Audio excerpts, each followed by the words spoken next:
अखियां से लोड़ चुअता कैसे करी हम पूजाई हो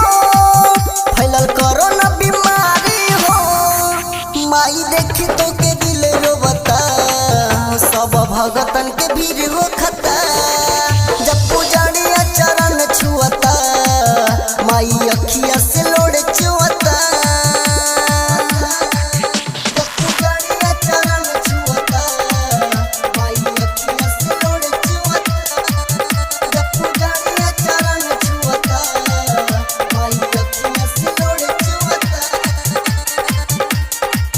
Recording by Pappu Raja.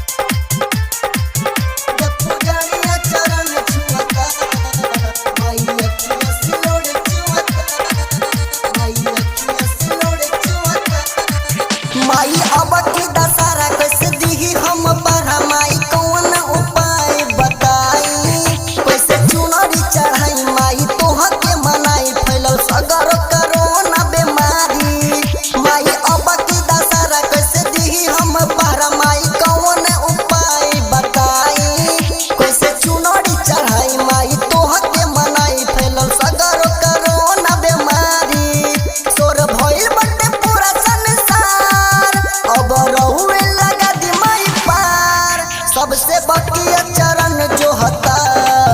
माई अखियां से लोड़ चुअता जब पुजारिया चरण छुअता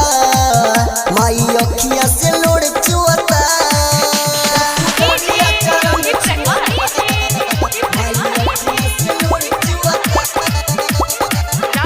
Recording by Dharmraj Studio, Balwahar, Saharsa.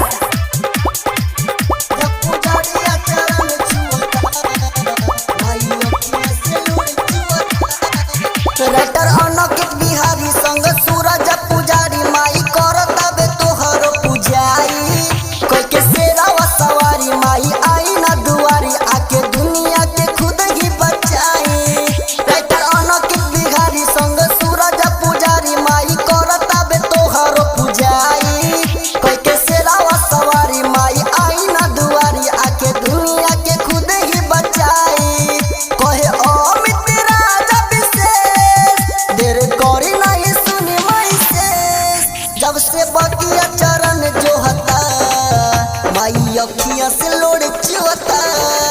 जब पुजारिया चरण छुअता